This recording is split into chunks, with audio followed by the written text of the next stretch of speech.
ಏನು ಸಿದ್ದರಾಮಯ್ಯ ಸಾಹೇಬ್ರನ್ನ BJP J D S ಅವರು ಟಾರ್ಗೆಟ್ ಮಾಡ್ತಾ ಇದ್ದಾರೆ. ವೈಯಕ್ತಿಕವಾಗಿ ಮುಖ್ಯಮಂತ್ರಿ ಹುದ್ದೆಯಿಂದ ಇಳಿಸಬೇಕು ಅಂತೇಳಿ ಅವ್ರ ವಿರುದ್ಧ ಅಪಪ್ರಚಾರಗಳನ್ನ ಮಾಡ್ತಾ ಇದ್ದಾರೆ. ಅದ್ರ ವಿರುದ್ಧ ಸಿದ್ದರಾಮಯ್ಯ ಅವ್ರನ್ನ ಬೆಂಬಲಿಸಿ ಒಂದು ಸ್ವಾಭಿಮಾನಿ ಸಮಾವೇಶವನ್ನು ಹಮ್ಮಿಕೊಂಡಿರುವಂಥದ್ದು. ಅದಕ್ಕೆ ಪೂರಕವಾಗಿ ಇವತ್ತು ಮೈಸೂರಿನಲ್ಲಿ ಪ್ರಚಾರ ವಾಹನಕ್ಕೆ ಚಾಲನೆ ಕೊಟ್ಟಿದ್ದೀವಿ. ಇದು ಇಡೀ ಮೈಸೂರು ಜಿಲ್ಲೆನೇ ಪ್ರವಾಸ ಮಾಡಿ ಜನಜಾಗೃತಿಯನ್ನು ಮಾಡ್ತದೆ.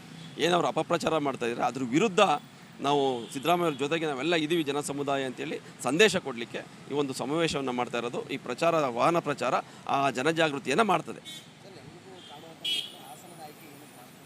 ಹಾಸನ ಆಯ್ಕೆ ಭಾಳ ಪ್ರಮುಖವಾಗಿ ಏನಂದರೆ ಈಗ ಆಲೇ ಮೈಸೂರಿನಲ್ಲಿ ಒಂದು ಕಾಂಗ್ರೆಸ್ ಸಮಾವೇಶ ಆಗಿದೆ ಭಾಳ ದೊಡ್ಡ ಮಟ್ಟದಲ್ಲಿ. ಸೊ ಆ ಕಾರಣಕ್ಕಾಗಿ ಅಲ್ಲಿ ಒಂದು ಸಮಾವೇಶ ಮಾಡಬೇಕು ಹಾಸನದಲ್ಲಿ ಅಂತ ಒಂದು ಉದ್ದೇಶ. ಮತ್ತು ಏನು ದೇವೇಗೌಡರು ಮತ್ತು ಕುಮಾರಸ್ವಾಮಿ ಅವರ ಸಿದ್ದರಾಮಯ್ಯವ್ರ ವಿರುದ್ಧ ಚನ್ನಪಟ್ಟಣ ಇದರಲ್ಲಿ ಸೊಕ್ಕನ್ನು ಮುರಿಬೇಕು, ಸಿದ್ದರಾಮಯ್ಯಿಂದ ಅಧಿಕಾರದಿಂದ ಕಿತ್ತಾಕಬೇಕು ನಾವು ಅಂತೇಳಿ ಪ್ರಚಾರ ಮಾಡ್ತಾ ಇದ್ದಂಥದ್ದು. ಅದಕ್ಕೆ ತಕ್ಕ ಉತ್ತರನ ಚನ್ನಪಟ್ಟಣ ಜನ ಕೊಟ್ಟಿದ್ದಾರೆ. ಯಾರನ್ನ ಸೊಕ್ಕು ಮುರಿಬೇಕು, ಯಾರನ್ನ